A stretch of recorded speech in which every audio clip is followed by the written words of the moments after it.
प्रदेश के स्वास्थ्य मंत्री टीएस सिंहदेव आमजनों के बीच स्वास्थ्य सुविधाओं को निशुल्क पहुंचाने की एवं बेहतर इलाज की व्यवस्था हेतु निरंतर सरकारी अस्पतालों को सुधारने के साथ ही अपडेट किया जा रहा है, जिसका परिणाम है बस्तर और सरगुजा में मलेरिया के मामलों में काफी गिरावट आना।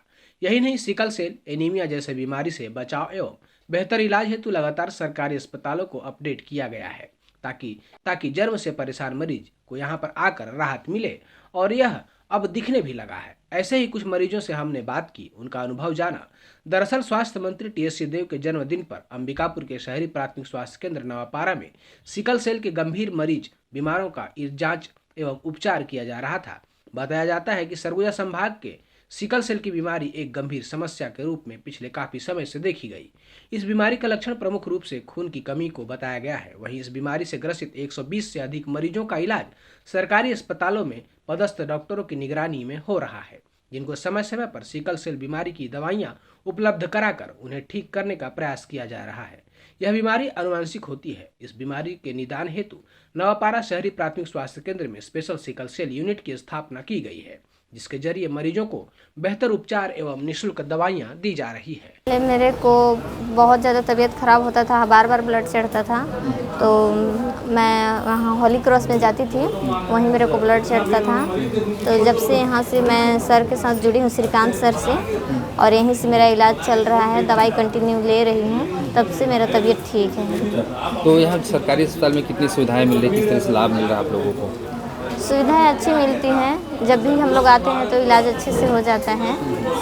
और जैसे कुछ भी चीज़ की दिक्कत होती है तो हम लोग सर से बात भी कर लेते हैं, तो उस हिसाब से इलाज हो जाती है। कैसे आप लोगों को मुफ्त में दवाई मिलती है, कैसे पैसे देना? मुफ्त में दवाई मिलती है और टेस्ट वेस्ट भी हम लोग का मुफ्त में ही होता है।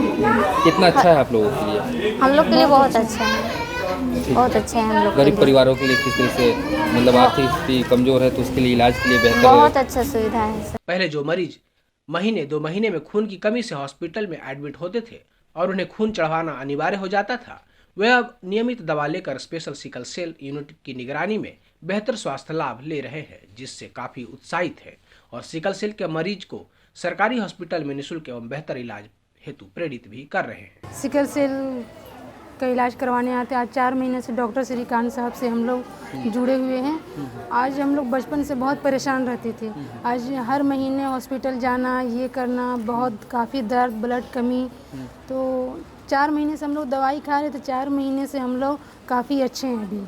क्या लगता है सरकारी अस्पताल में किस तरह से व्यवस्थाएं मिल रही हैं आप लोगों को? यहाँ तो अभी सब व्यवस्था भी अच्छा है। जब एक बार अभी 4 महीने पहले हम सीरियस हो गए थे तो डॉक्टर श्रीकांत साहब ने हमको एडमिट किए, फिर 3 दिन मेडिसिन सब दिए अच्छे से। 3 दिन में काफ़ी हम अच्छे हो गए थे। वहीं डॉक्टर ने बताया कि सिकल सेल का इलाज समय रहते किया जाए तो बीमारी को रोका जा सकता है। वहीं लोगों को यह भ्रम होता है कि सिकल सेल की बीमारी है या नहीं जैसे बातों में रहकर लोग अपना जांच नहीं करवाते, जिसके वजह से बीमारी ज्यादा देखने को मिलती है। बहरहाल सरकार की व्यवस्था योजनाओं के माध्यम से इस गंभीर बीमारी की दवाई और इलाज मुफ्त होने से गरीब परिवारों को आर्थिक सहायता मिल रही है।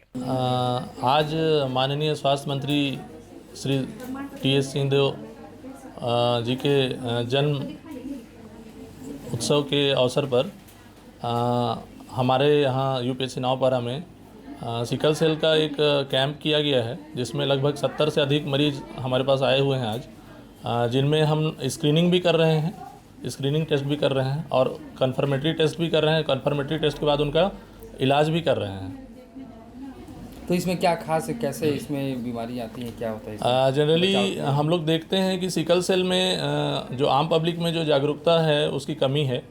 लोग सिर्फ सिकल सेल है और नहीं पे बात करते हैं, जबकि सिकल सेल है को हमको फिर से एक कन्फर्मेटरी जांच की ज़रूरत रहती है, जिसमें हमको पता चलता है कि क्या उसको छोटा वाला सिकलिंग है या बड़ा वाला सिकलिंग है। छोटा वाला सिकलिंग को हम लोग एएस बोलते हैं और बड़ा वाला सिकलिंग को हम लोग एसएस बोलते हैं। छोटा बड़ा सिर्फ लोगों को समझाने के लिए मैं बोल रहा हूँ, वो मेडिकल टर्मिनोलॉजी के हिसाब से वो दूसरा है, उसको ट्रेट बोलते हैं और एक डिजीज़ बोलते हैं। तो हम लोग डिजीज़ वाले जो पेशेंट आते हैं उनका इलाज करना रहता है और उनको जीवन भर दवाई खाने की ज़रूरत रहती है।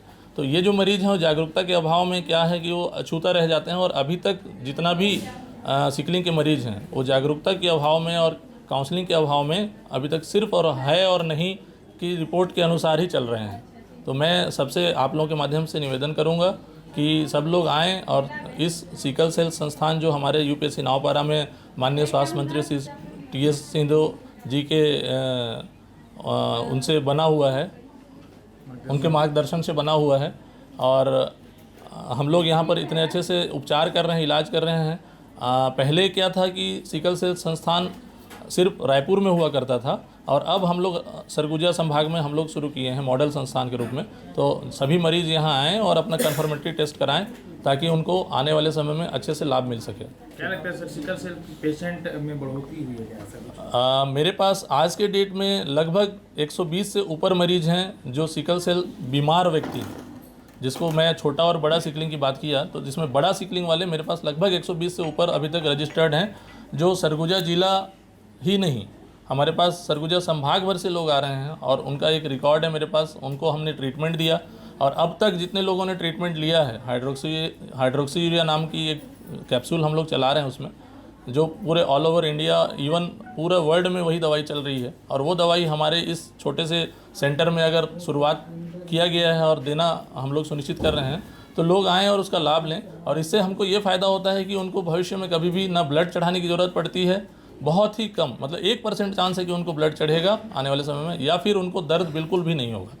तो हमारा सिकलिंग का जो मेन बीमारी है कि उसमें दर्द और ब्लड की कमी है ना, इसी से लोग जानते हैं और इसी से अगर हम लोग निजात पा रहे हैं तो मैं चाहूँगा कि वो आएँ और इलाज लें। सर होता क्यों है ये सिकल सेल? कैसे सिकल सेल जनरली क्या है, अनुवांशिक बीमारी है और ये अगर माँ बाप को है तो बच्चों में आती है, जेनेटिक डिजीज़ है।